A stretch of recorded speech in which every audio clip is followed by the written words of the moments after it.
Hello, how are you? Do you take vitamins in your daily routine? Do you take iron, vitamin D, a multivitamin, or any other vitamin that your nutritionist or doctor prescribed, and are you unsure about the best time to take it? A lot of people ask me, what is the best time to take it? Is it on an empty stomach, before bed, with a meal, away from meals?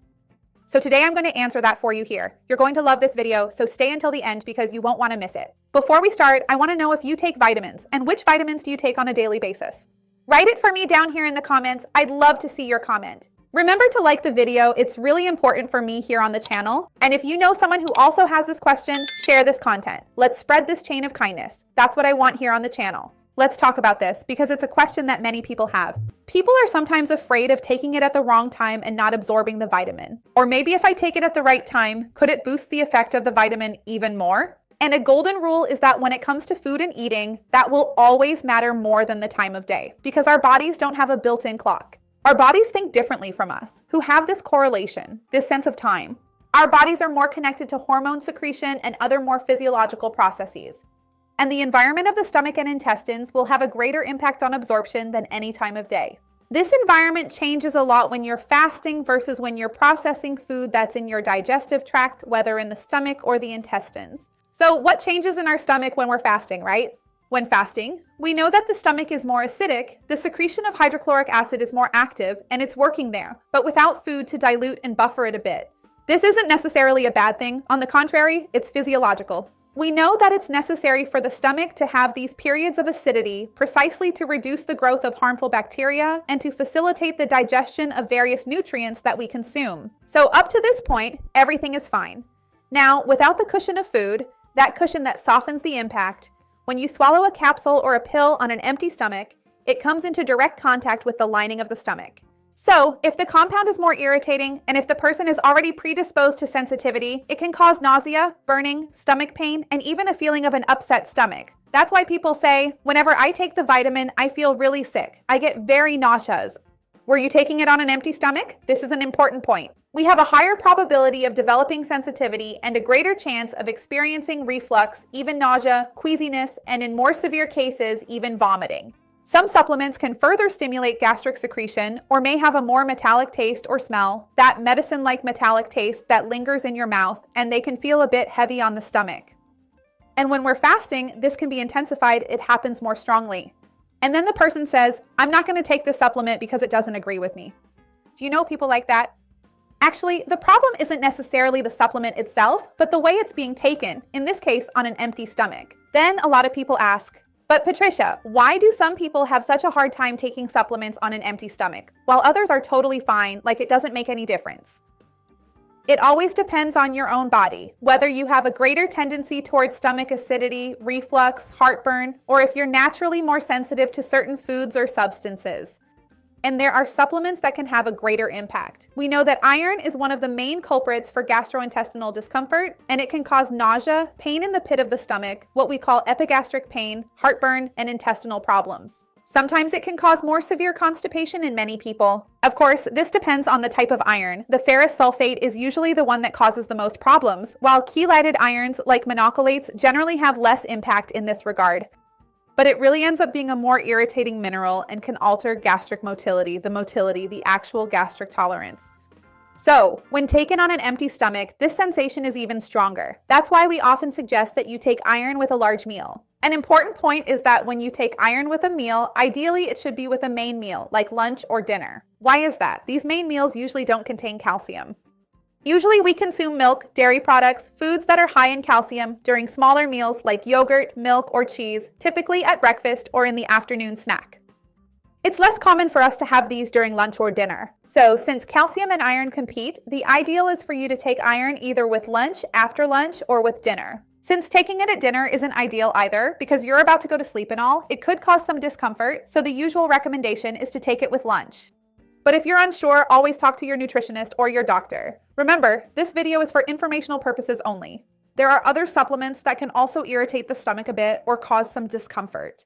Zinc is also a classic example. A lot of people who take zinc feel nauseous right after, and that's quite common. It can irritate the gastric mucosa in some people, especially if their stomach acidity is high. Magnesium, depending on the form and the dose, can also have an osmotic effect, which can end up causing intestinal discomfort or an upset stomach when taken on an empty stomach, especially with higher doses. And with multivitamins, since they're a mix of various vitamins and minerals, if they contain iron, zinc, copper, or others like that, the risk of nausea also exists. That's why it's usually recommended to take them with a meal, never on an empty stomach. So now we're going to talk more practically to help you out in your daily routine. If you take the pill, the vitamin, and feel nauseous or get heartburn, try taking it with food to see how it works for you. If you always forget during the day, choosing a set meal, like lunch or dinner, makes it easier for you to build that routine and consistency. And if your goal is perfect absorption but you can't keep up with it, always remember that it's better to do it occasionally than never at all, right? Sometimes the imperfect is better than doing nothing at all, right? Chasing perfection sometimes makes us think, I can't take it, so I stopped. You put it away in the cupboard and forget about it back there. It's better to do it occasionally than never, but obviously it's best if you can have a set strategy for that day, always at the same time, so your brain gets used to expecting it. So another type of vitamin where it's important for us to know the best time to take it is the fat-soluble vitamins. Vitamins A, D, E, and K are called fat-soluble vitamins because literally they dissolve in fat.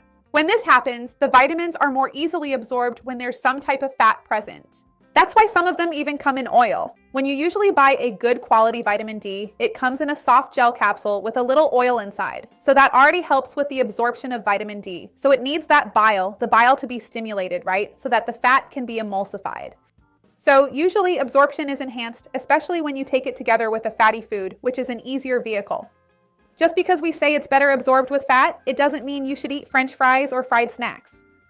That's not it. The idea is to use healthy fats, like olive oil, chia seeds, flaxseed, avocado, or nuts. So this ends up causing the emulsification of fat through bile, which then breaks the fat into smaller droplets and forms micelles, which are these essential structures for transporting these fat-soluble substances. The vitamin enters the micelle, so it can cross the intestinal wall more easily because now it's inside the micelle. The micelle carries it across this intestinal barrier, so it makes the process easier. It's not like, Patricia, if I take it, I just won't absorb anything. You will absorb it in smaller amounts because when there is no bile, there are no micelles, and absorption becomes less efficient.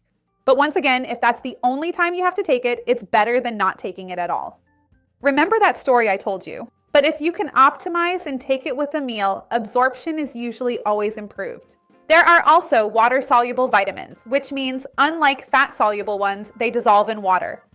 And this basically includes the B complex and vitamin C, which do not depend on fat to be well absorbed and circulate very well in the body's aqueous environment, and their excess tends to be eliminated through urine. They are not stored in our bodies. That's why the time of day has the least impact for these vitamins. It doesn't really matter in quotes. What becomes more important are three concrete things: your routine, your tolerance, and your own individual response. Routine is always the most underestimated factor, right? Because as I mentioned to you, of course, is it better to take it twice a week than never at all? Yes, but if you want concrete results and you really want to follow what your nutritionist or doctor prescribed, stick to the prescription and take it every day or from Monday to Friday as it was prescribed for you. So the most important thing is regularity, finding a time when this vitamin fits into your routine so you can maintain that consistency. Another thing is, once again, to pay attention to your own tolerance. Even though they are water soluble, some people may feel nauseous with these vitamins or experience some kind of discomfort. If that happens to you, just take them closer to a meal. There's no problem with that. And another point is the perceived effect, how you feel after taking the vitamin. For some people, they feel more energetic, more alert, and have better mental energy from B complex nutrients, right?